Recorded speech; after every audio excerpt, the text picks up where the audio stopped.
Inching closer with each hour to rivers cresting in both the Grand Strand and the PD, and now a full week after we started feeling Debbie's impacts here in South Carolina.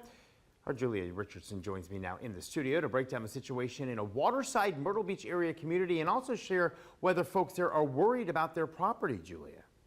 Yeah, Eric, well, when I was in Socastee this evening, the water on the Intracoastal was already pretty high. Folks who live there say they're used to flooding by now, and they have their preparations down pat. When you hear about another storm coming, kind of what's your reaction, like now that you've been through? Well, it's kind of like, oh no. James Hucks has lived along the Intracoastal Waterway in Socastee for 44 years. In that time, he says he's seen his fair share of flooding, especially during and after Hurricanes Florence and Matthew. It's gotten worse in the last 10 years. A while ago, you know, my house had 18 inches of water in it.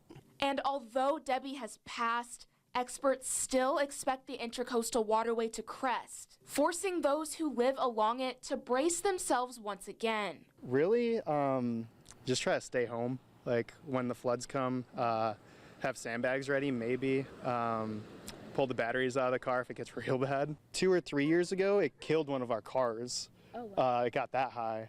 Really just get everything off the bottom floor. Have a secondary home you can go to, or have a plan where you can move, because you can't get down here in a vehicle. You have pets, you can't let them out.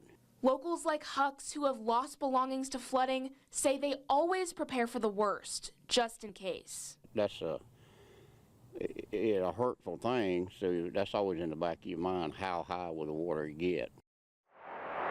And we will continue to monitor those flooding impacts later this week and this weekend, and we'll keep you updated both on air, online, and through the First Alert Weather app.